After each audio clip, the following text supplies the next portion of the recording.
निसर्गाचं संकट म्हणण्यापेक्षा आता हवामान बदल हे सगळे जे सांगतात ते हवामान बदल, पाऊस जो पडतोय तो एकाच दिवशी वर्षाच्या सरासरी एकाच दिवशी पाऊस पडतोय.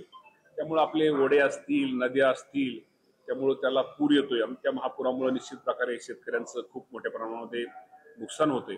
मी आपल्या माध्यमातून माझ्या शेतकरी बांधवांना एकच सांगतो की शेवटी आपण धीर धरला पाहिजे. शेवटी ह्या परिस्थितीला आपल्याला सगळ्याला सामोरं निश्चित प्रकारे जावंच लागेल आणि या बाबतीमध्ये आता आज आपण शिकून घ्यायचं की आपण काय केल्यानंतर भविष्यामध्ये हे आपल्याला अडचणी किंवा आपल्याला हे प्रसंग आपल्यावरती उद्भवणार नाहीत.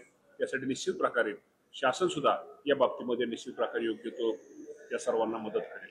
तर नुकसान पिकांचं आहे, जनावरांचं आहे, शेतीचं नुकसान झालेलं, पण काही ठिकाणी जमीन खरडून गेलेली, म्हणजे जमीन खरडून गेली, निकष काय लावणार? जमीन खरडून गेलेली सुद्धा त्याला सुद्धा त्याची पण नुकसान भरपाई आम्ही त्याला देतोय. त्यामुळे जमीन खरडून जाऊ द्या, शेतामधनंही होऊन जाऊ द्या.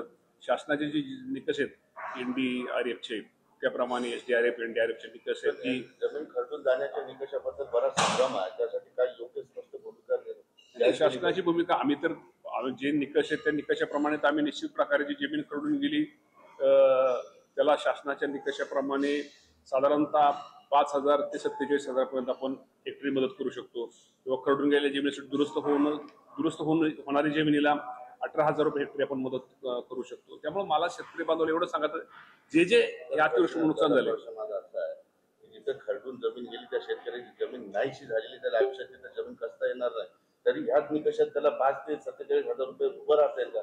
त्याच्यासाठी वेगळं काही निकष देता येईल? दुसरीकडे आता ह्यातनं आपल्याला शिकायला मिळालं, ह्यातनं काय केल्यानंतर शेतकऱ्याचं हित होईल. शेवटी कसं आहे, हा NDRFचा शेवटी हा निकष आहे. यामध्ये काय बदल, शेवटी आपण हे सरकार हे शेतकऱ्यांचं सरकार आहे. शेवटी जे कुठले निर्णय हे शेतकऱ्यांच्या हितासाठी असावे. या बाबतीमध्ये निश्चित प्रकारे सुधारणा करण्यासाठी आम्ही पाठपुरावा. शेतकरी जे ग्रामीण भागात आहेत ते म्हणतात की कोरडवाहू शेतीला 1 लाख रुपये हेक्टरी आणि बागायतीला 2 लाख रुपये हेक्टरी मदत झाली पाहिजे. शेतकऱ्यांची भावना निश्चित प्रकारे बरोबर आहे. शेवटी शेतकरी आज अडचणीत आहे आणि शेवटी शासन पण तुम्हा सर्वांना माहिती आहे की शासनाच्या वतीने आम्ही एवढंच सांगतो की जास्तीत जास्त आज जी मदत आहे त्यापेक्षा परत भविष्यामध्ये अजून काय त्यामध्ये काय करता येईल की जेणेकरून शेतकऱ्याला जास्तीत जास्त मदत मिळेल. यासाठी आमचा प्रयत्न या राज्याचे मुख्यमंत्री देवेंद्र फडणवीस साहेब, अजितदादा, एकनाथ शिंदे साहेब हे निश्चित प्रकारे करतील. आता काही मदत जाहीर झाली का किंवा त्या संदर्भात काही प्राथमिक चर्चा झाल्या?